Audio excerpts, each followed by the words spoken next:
After I built my first structure or house somewhere, I really understood how much it takes. If you see someone building, that guy is like a millionaire. They have really worked hard, and I really appreciated those efforts. And that's one of the reasons why we are doing this content and doing this video, to just give you some of the tips. And these are things I have learned myself.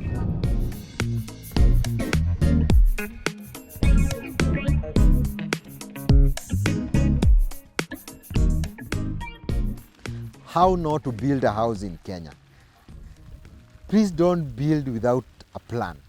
If you build without a plan, even if it's a general plan written somewhere and write it down, you'll increase your stress levels, because mjengo haina jokes. I finished one of the mjengos. I had to take a 2 months break because I felt very tired. And yet I had a plan. Imagine you don't have a plan.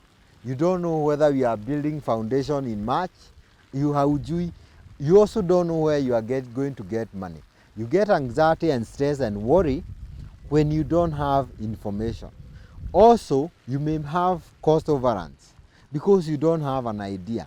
And please record your expenses as you continue building so that you can manage it. You don't want to build a 5 million or the house with 8 million shilling. Number one, please don't work without a plan.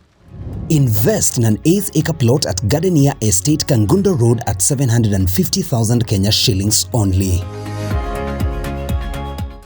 Book a plot with 80,000 Kenya shillings and enjoy a flexible payment plan. Title deeds are ready.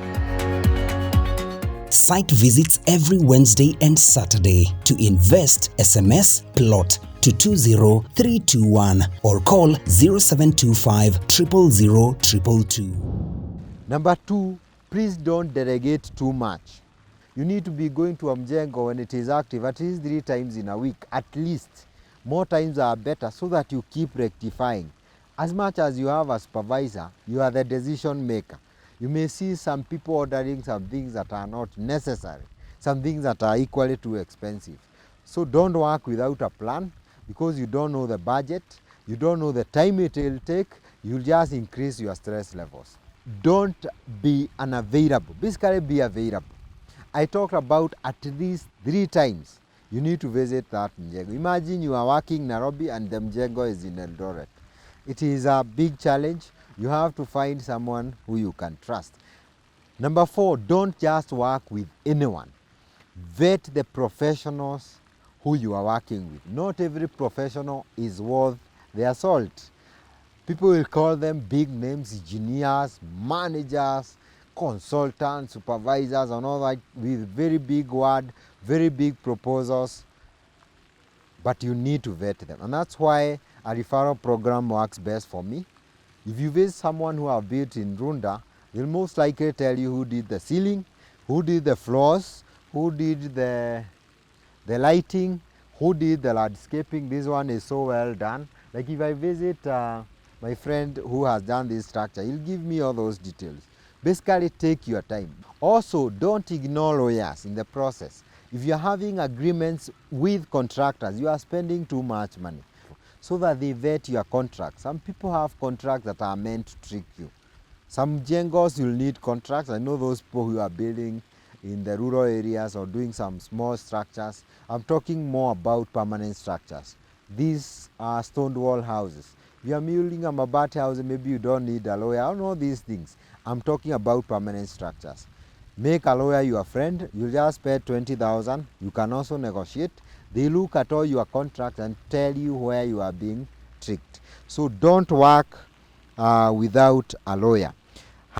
Please don't work without approvals. And I will say this because you also need to know what type of structure you can build. There are zoning regulations.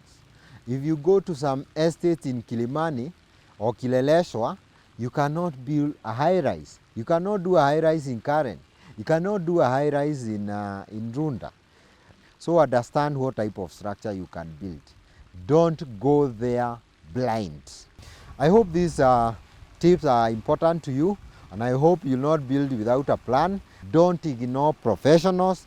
Don't ignore approvals as you try to save. You are not saving. You're just bringing more stress to your life.